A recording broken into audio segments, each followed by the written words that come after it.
The Rings of Power has to be some kind of money laundering scam. After this episode, I would facepalm, but both my hands and face have melted off. From sheer stupidity, hit the like button right now. Because a billion-dollar budget, and yes, that's with a B, and thousands of, quote, professionals collaborating on the Rings of Power, and their combined creativity still can't compete with Tolkien's individual brilliance. You've had 7 episodes to impress me, but all you did was confirm to me that the kid that talks to Aragorn in the Two Towers has more emotional weight than every single character in this boring, bland Rings of Power. I want to make this clear. You see, Tolkien was a good enough writer to not have Galadriel or Legolas or even Gandalf as the main character of Lord of the Rings. He understood that you need the story to be centered on individuals that are, wait for it, relatable and must overcome difficult challenges, which is the antithesis of the Rings of Power. This might sound weird, but this version of Galadriel is the greatest character ever. Just so stunning and brave that her mere existence was able to kill an orc. She did that by emitting so much cringe that anything within her orbit literally fell over and died. Listen to me, just the way she's holding her sword is 1000% proof positive that she is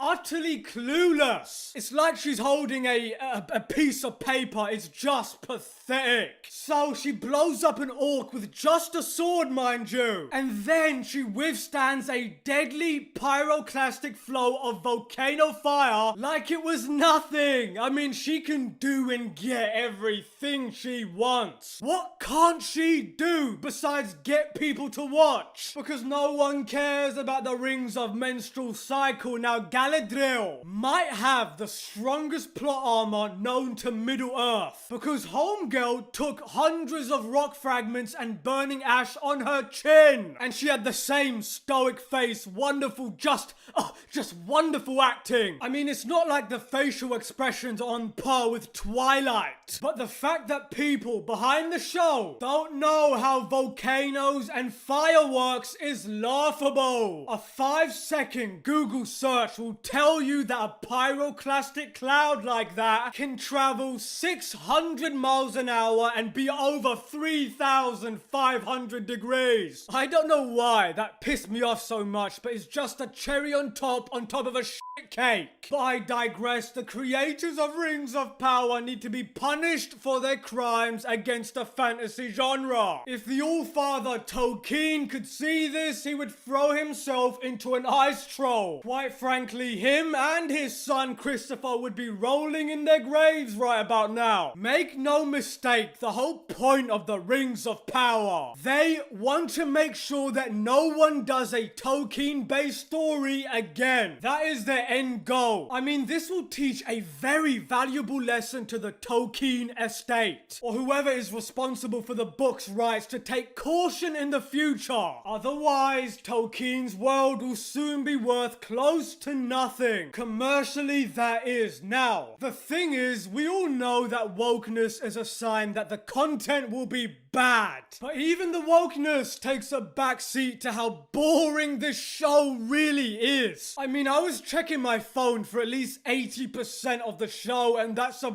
bad sign. They should have advertised the show as Rings of Power for people with 90% of their attention on their phone. There are way too many characters with way too little happening. And because I'm so bored because there's nothing happening, this gives me way too much time to spot every little mistake. I mean, this whole fucking season is some kind of trailer for the next season, when presumably anything story related or relevant is going to start for the first time. Yay, hooray! Including the title Rings of Power. Go and fuck yourself. So this whole season is a wash, a complete waste of time. In Lord of the Rings, the through line was destroying the ring. It was simple enough to follow no matter what was going on, and was the clear motivation for everyone's actions. Even The Hobbit was about the journey of getting back the treasure, whereas in the Rings of Power it's just about fighting evil like every other generic fantasy. To me, it just feels muddled and there's nothing holding it together. But this, folks, is what happens when you have first-time showrunners taking on a franchise of this size and caliber. Imagine thinking, we are going to invest $1 billion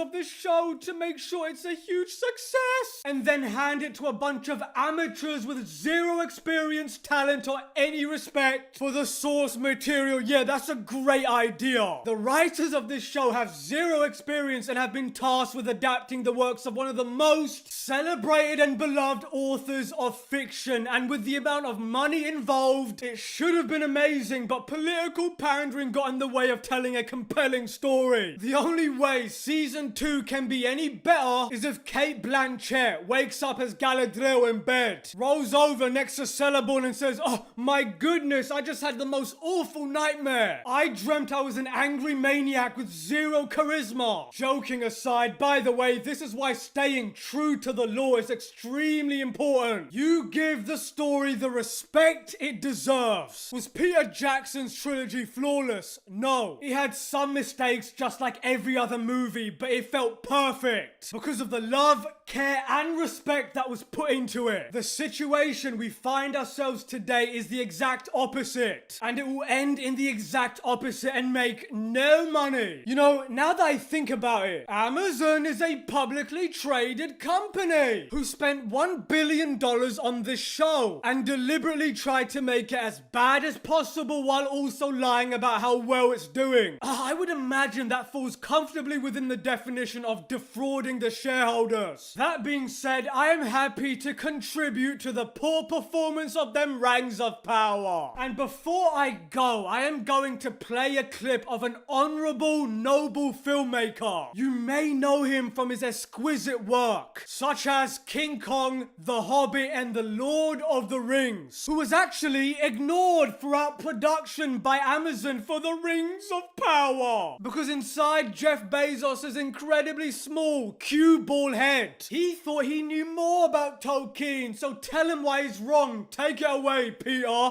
Did you have some kind of mechanism, in a sense, so that you could make sure that you were true to Tolkien?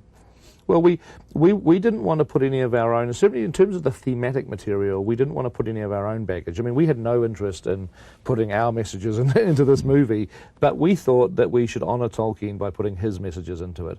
And we thought he cared about things. The countryside and the rise of evil, and he cared passionately about certain issues. And we thought what we should do to honor him is to make sure that what he cared about ends up in the movie. That's what we tried to do.